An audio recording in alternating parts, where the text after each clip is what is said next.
Hi, my name is Siegfried Trent, and this is what I think about freedom of speech.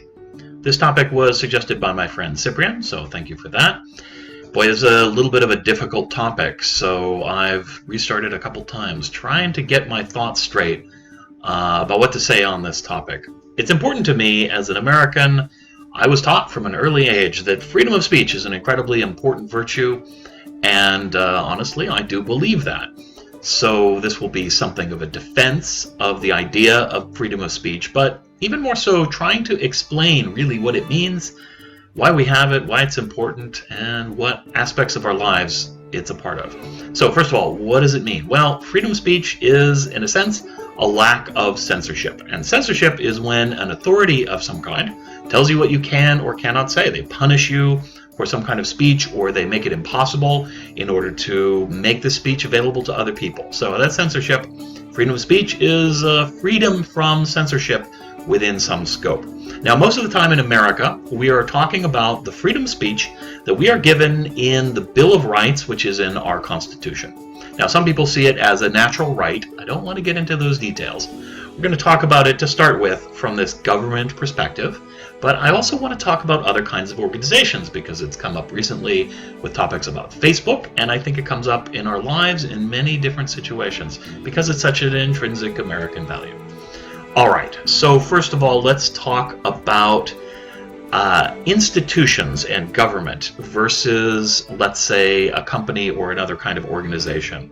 What's the difference and why is it important? The Bill of Rights really only gives us freedom of speech in the sense that it prevents the government from censoring us.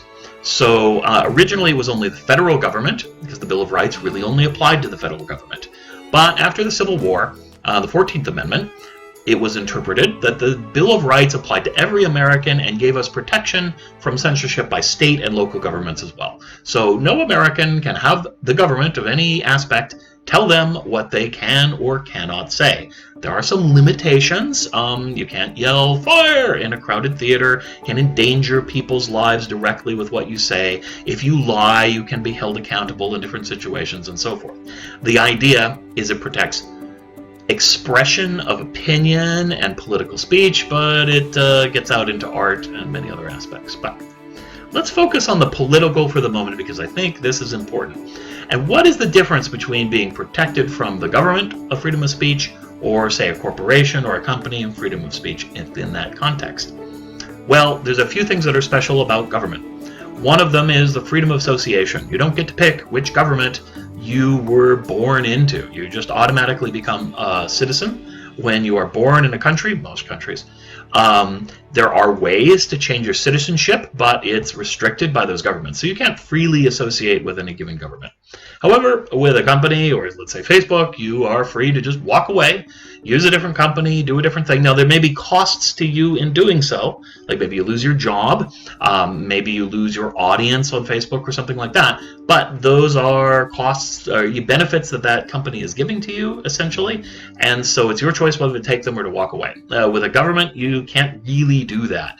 A government also has monopoly of force, meaning they are the absolute authority to pull out the guns and force what they say to be true.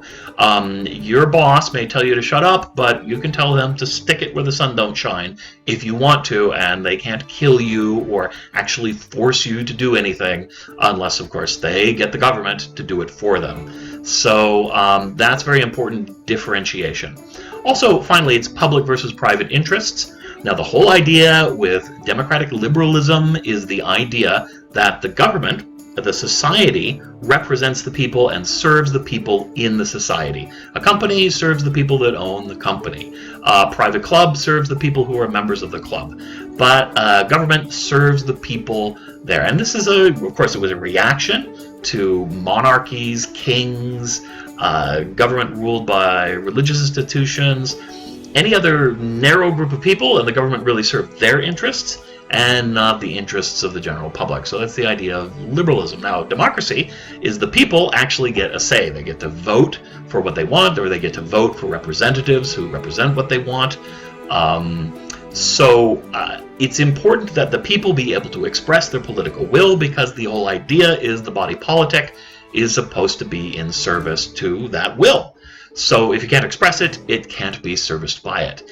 It's also very important for leadership or people who are going to make decisions to get as much input and as many good ideas as possible.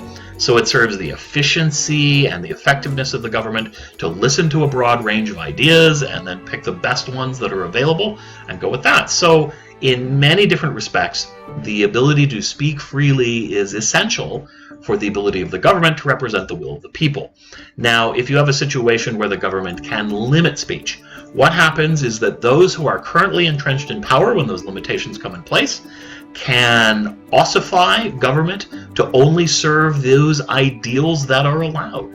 And so let's say if you have a communist regime, if you outlaw any promotion of capitalism, or if you were to say the only things that could be said about communism are good, then the system can never change, the will of the people can never be represented if they want something else. Now, if they happen to want communism all the time, then you don't need to limit freedom of speech, because that will naturally express itself through the democratic process into the power of government. So that's why it's absolutely essential. You don't have any choice to be a part of this government, but the government is supposed to represent your views, so it's absolutely essential to be able to say what your views are and advocate for your ideas in society. Now, it happens directly through politics. It also happens indirectly through culture, and both are incredibly important. If you really want to change politics in a democracy, you need to change the culture. It's just as important as it is to wield the levers of power as it is to wield cultural influence. And really, that was true even before we had democratic governments. So I think in both of these respects, we can understand that freedom of speech protects our ability to be represented, it protects our ability to change. Now, what do we say about, let's say, Facebook? All right. Now, Facebook, we have freedom of association, so we can walk away. So it's not so critical that we ensure that Facebook is a place where we can say anything we want to say. Furthermore, it is a private business that has a private goal, which is to make money. It does that by having people come and showing you advertisements. In order for you to come, it needs to be popular and interesting, so they're going to curtail freedom of speech in such a way that, one, legally protects them from, let's say, criminality. And everyone tends to agree that that's probably good for them. But also, just not to offend their audience too greatly that they all vanish. So if Facebook becomes nothing but awful messages of hate and anger, everyone's going to leave. So they're going to take some measures in order to make sure that this stays profitable and an attractive place, maybe not for everybody, but for the largest number of people possible. And if you don't like it, you can go somewhere else. There are lots of other social networks.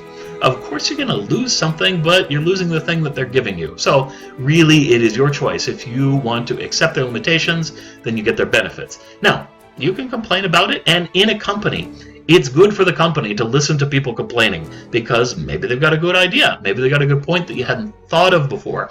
So there is still a lot of value in keeping as much expression and as much freedom from speech as you can, while still serving the overall purpose of the organization. And I think when you're outside the scope of government, freedom of speech is limited to the goals of the organization. Maybe you might say, in government, that's true too. The goal is to represent the will of the people. The broadest free speech possible is generally in the interest of the people. The only limitations, again, is when we all kind of agree that, yeah, okay, that speech is not useful for representing my rights, but it is also endangering my life, so maybe we can all agree that we're not going to do that. But arguing about whether you should do that is still part of the realm of free speech. Okay. Lastly, let's talk a little bit about personal free speech. What does that mean? Well, it's, some people like to just beat their chest, say whatever they think, and I'm sitting here telling you what I think. So clearly I like it. I think it's important for us to express ourselves as people, to share our ideas. It doesn't mean we should do so without any forethought, however. I don't want to say a bunch of things that are going to make people angry, because angry people are not going to listen to me.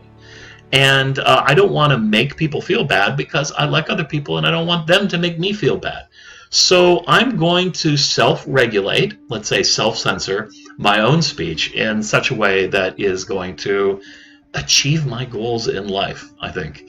And if somebody else comes to me and they says, Siegfried, what you said was really angering and irritating, and it could have been a lot better if you'd said this other thing, or if you hadn't said this or that. I'm going to listen to them. I might not 100% agree. I might change my behavior. I might not. But I'm going to listen. I'm going to consider it. I'm going to challenge myself with their ideas and see where I come down. Ultimately, they are not an authority, so they don't really have the power to censor me. And I shouldn't feel like they do. So, you're endangering my freedom of speech because you're complaining about what I said.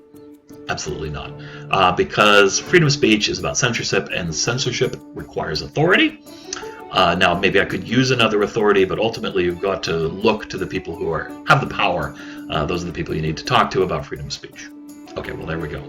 I think that covers just about everything I think about freedom of speech. I hope you enjoyed it, and I'd love to hear what you think.